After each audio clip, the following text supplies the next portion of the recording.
tous et à toutes, j'espère que vous allez bien. Alors aujourd'hui, je vous propose de vous parler du Nikon 28-135 f4 Power Zoom de chez Nikon, le premier objectif qui était sorti il y a quelques mois, dédié spécialement à la vidéo. Je l'ai en prêt de la part de Nikon depuis un peu plus d'un mois, donc j'ai pu l'amener sur le terrain, etc. Et j'avais envie de vous en parler en fait. Je voulais vraiment vous faire un retour et vous donner mon avis sur cet objectif qui, je pense, est quand même très intéressant parce que c'est le premier objectif qui est dédié principalement à la vidéo chez Nikon. Et du coup, il y a plein de fonctionnalités qui sont hyper intéressantes pour les vidéastes. Ce que je vous propose, c'est qu'on attaque tout de suite par la fonction qui m'a le plus plu sur cet objectif, c'est le Power Zoom. Ce zoom motorisé, donc en fait pour contrôler le zoom, soit vous pouvez utiliser la bague qui est ici, ou alors vous pouvez utiliser le bouton qui est ici pour zoomer ou dézoomer. Vous pouvez aussi assigner des boutons sur votre boîtier pour avoir par exemple votre boîtier en main et appuyer sur le zoom. Ce qui est hyper intéressant, c'est qu'on peut régler la vitesse de ce zoom et il y a 11 vitesses de réglage différentes. Donc on peut avoir un zoom vraiment très lent et dans certains cas, certaines situations, c'est hyper intéressant d'avoir cet aspect créatif en plus. Et il y a vraiment des choses créatives à faire avec parce qu'on peut très bien s'approcher du sujet et dézoomer avec un seul bouton tout en restant assez stable avec un gimbal. C'est aussi possible de le faire en ayant la main sur ce petit bouton-là. J'ai pu le faire pas mal de fois sans autres accessoires et même sans commander directement sur le gimbal, juste en tenant le gimbal et en actionnant cette commande-là. Et on n'a pas besoin d'avoir autre chose que notre zoom pour le faire. On n'a pas besoin d'avoir de commande externe, etc. Donc ça, c'est la première chose que je trouve hyper intéressante. Et le zoom peut être extrêmement fluide et extrêmement lent, ou alors extrêmement rapide. Si vous cherchez également autre chose, c'est possible de le mettre très rapide. Donc voilà, c'est un aspect créatif en plus, c'est ça qui est hyper intéressant. Et en plus, on peut le combiner en fait en paramétrant dans le boîtier. On peut avoir le zoom mécanique, j'ai envie de dire, à l'intérieur du zoom, mais aussi combiner ça avec le zoom haute résolution, c'est comme ça que c'est appelé dans les boîtiers Nikon. Et les deux peuvent fonctionner en même temps avec un seul bouton, donc ça donne énormément de polyvalence sur le terrain. Une chose à noter néanmoins, si on fait un zoom très lent, il fait très peu de bruit ce zoom. En revanche, si on zoome assez rapidement, il y a une sorte de petit bruit électronique à l'intérieur, une sorte de petit bruit de grattement parce que le zoom est en train de se déplacer à l'intérieur. Donc si vous utilisez directement le micro de la caméra ou alors que vous avez un micro sur la caméra, ça va dépendre du micro que vous avez, c'est possible que vous puissiez entendre légèrement ce zoom. Donc il faut faire attention de ne pas zoomer trop rapidement si vous avez un micro. Donc c'est quand même une chose à surveiller en fonction de votre prise son. Pour ce qui est du gabarit de l'objectif, il est assez imposant quand même. C'est un beau bébé. Alors si j'enlève le pare-soleil, il va paraître tout de suite un petit peu plus compact quand même. Le poids, il est quand même de 1210 grammes avec le collier qui est ici. Donc c'est quasiment le double du dernier 24-70 2.8, donc c'est à savoir quand même. Mais c'est un objectif qui fait du 28-135, donc forcément une focale un petit peu plus grande. Et surtout, il y a une très grande ouverture devant, vu qu'ici, il vous faudra un filtre de 95 mm si vous voulez mettre un filtre ND. Donc c'est aussi à savoir, c'est une dimension qui n'est pas commune quand même. Il y a 18 lentilles en 13 groupes à l'intérieur, donc il y a vraiment beaucoup de verre. Le porter à main levée toute la journée, c'est faisable. Je trouve qu'avec le Nikon Z8 qui est juste ici, ça fonctionne bien. Je l'ai utilisé aussi avec le Z6 III, mais je trouve qu'en termes d'équilibre, c'est plus agréable avec un Z8. Et puis si vous voulez utiliser un setup comme ça sur un gimbal, c'est tout à fait possible. Le poids, ça fait environ 2 kg, je pense, l'ensemble. Et bien sûr, le zoom se fait entièrement en interne, donc ça, c'est hyper important lorsque vous utilisez un gimbal notamment. Si on parle un petit peu de l'ergonomie de l'objectif, alors déjà, donc ça, c'est le pare-soleil qui est fourni avec, un pare-soleil rectangulaire, ça fait très look cinéma. Il y a cette petite encoche sur le dessus. On a vu ça sur le 24-70 récemment, et puis c'est bon, c'est pas les seuls à faire ça, mais c'est bien pratique lorsque vous avez un filtre ND variable pour pouvoir le régler ou un filtre polarisant. Également au niveau de l'ergonomie, donc là, vous avez la bague de mise au point qui est assez fluide, assez douce quand même, donc quand on l'utilise à main levée, on peut vraiment l'utiliser avec l'index. Moi, j'ai beaucoup aimé cette bague de mise au point. Ensuite, donc là, vous avez le contrôle du zoom. Vous avez une bague ici que vous pouvez personnaliser, qu'on trouve sur la plupart des objectifs Nikon. Moi, j'avais mis les ISO ici, comme ça me permet de faire tout directement en fait sur l'objectif. Et vous avez un bouton de fonction que, pareil, vous pouvez assigner dans le boîtier, ici ou ici. Donc voilà, c'est assez complet, il y a tout ce qu'il faut. Au niveau de l'étanchéité, on a résistance poussière et tout temps, c'est comme un 24-70 2.8, un 70-200 2.8, etc. C'est aussi performant dans des conditions difficiles, donc là, vous n'avez pas de souci. Il y a aussi un joint au niveau de la monture ici, donc ça c'est assez traditionnel sur les objectifs de cette gamme-là chez Nikon. Et puis étant donné que l'objectif est quand même assez imposant, il y a un collier et vous pouvez enlever cette partie, donc ça vous permet soit de gagner de la place ou avoir une prise en main un petit peu différente. Et pour en terminer avec l'ergonomie, ici un bouton pour désactiver l'autofocus qui est assez classique et le magnifique cercle doré ici qui va être du coup la signature des objectifs typé vidéo chez Nikon, parce que c'est le premier objectif vidéo qui est sorti chez Nikon, mais ça sera certainement pas le dernier. On a fait le tour ensemble de l'ergonomie, la plage focale maintenant 28-135. Je trouve que c'est une plage focale qui est hyper intéressante parce que cet objectif, il est fait pour faire des reportages, aller sur des événements, etc., couvrir toute une journée avec plein de plans différents. Et le fait de pouvoir aller jusqu'à 135, ça donne énormément de polyvalence. En plus, si dans le boîtier, on se met en mode DX, donc on active le crop, ça nous fait aller jusqu'à un équivalent de plus de 200 mm. Pour avoir de la polyvalence, il faut également une faible distance de mise au point. Alors, il faut savoir qu'entre 28 et 50 mm,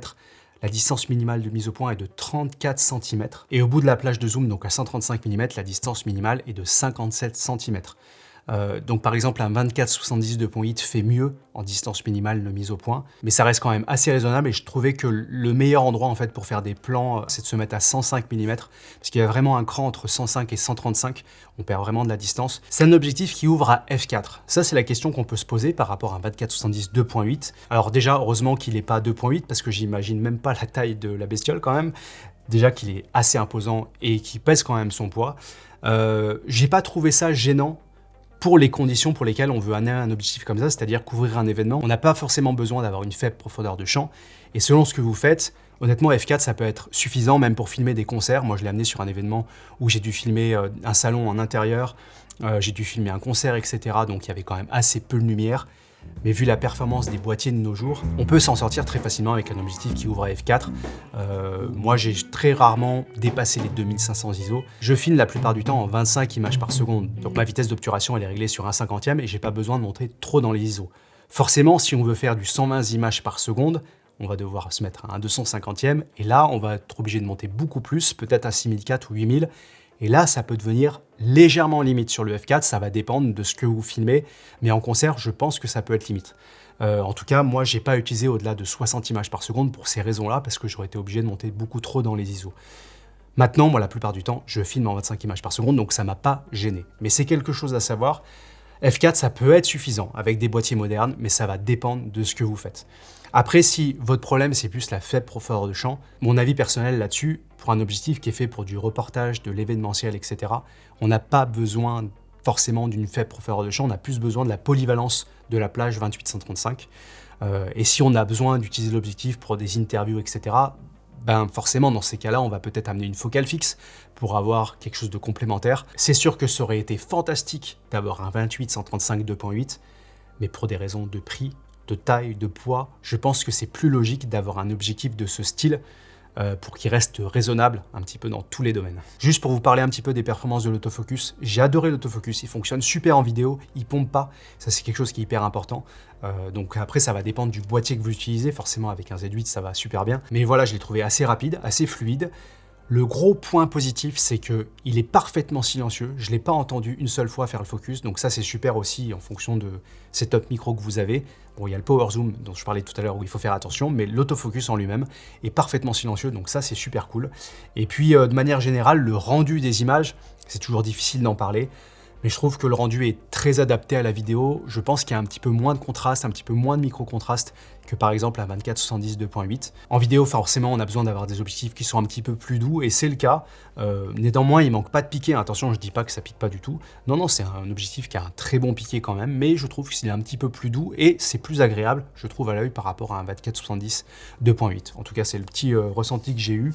Et puis, il a également une très très bonne résistance au flair, sans les supprimer totalement. Étant donné que j'ai filmé un concert, j'ai pu tester ça, et honnêtement, le rendu était super. Il y avait vraiment très peu de perte de contraste quand les lumières arrivaient en face, et ça a gardé quand même un look assez intéressant.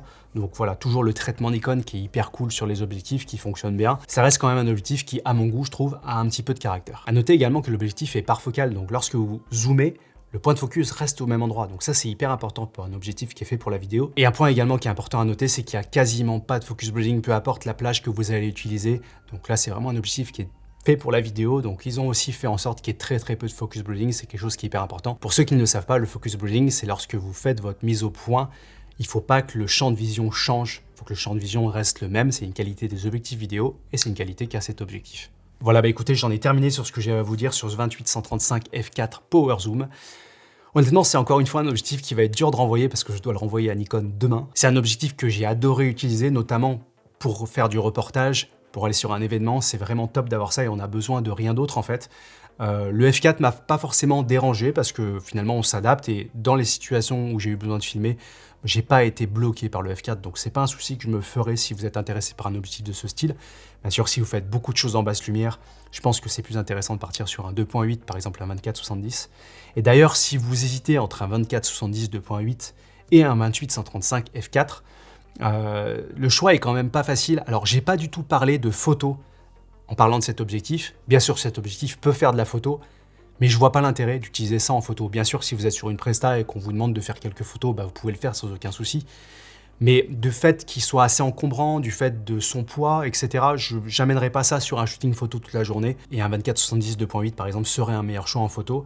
Mais voilà, honnêtement, si vous faites principalement de la vidéo et que vous hésitez entre ces deux-là, je ne saurais pas vous conseiller en fait. Parce que même moi, je me pose la question, j'ai pas de zoom à l'heure actuelle. Si je devais choisir entre le dernier 24-70 2.8 et ce 28-135, parce qu'ils sont très proches finalement en prix, je ne saurais pas quoi faire, honnêtement. Étant donné que je fais un petit peu de photos quand même, peut-être que je partirais plus sur le 24-110 2.8. Et puis avoir la sécurité du 2.8, c'est quand même sympa si j'ai besoin de plus de lumière ou si j'ai besoin d'un petit peu plus détacher un sujet, etc. Mais la grande polyvalence du 28-135 fait que je ne saurais pas quoi vous dire. Donc vraiment, si vous hésitez entre les deux, peut-être allez essayer les objectifs, prenez-les en main pour voir ce que vous préférez, peut-être en ergonomie, en poids, etc. Les deux sont vraiment des super objectifs, mais sont faits pour des profils vraiment différents, donc à vous de décider là-dessus. En tout cas, si vous avez la moindre question sur cet objectif, n'hésitez pas à me la poser dans la zone de commentaires comme d'habitude, je me ferai un plaisir de vous lire et de vous répondre. Et si vous souhaitez soutenir mon travail et acheter cet objectif, vous pouvez aller sur le site français Digitphoto et rentrer mon code créateur Dimitri dans le panier. C'est un bon moyen de soutenir mon travail, ça vous coûte rien, c'est juste Digitphoto qui me remet une partie de son bénéfice. En tout cas, j'espère que cette vidéo vous aura plu et vous aura été utile, et on se dit à très bientôt pour une prochaine vidéo. Salut!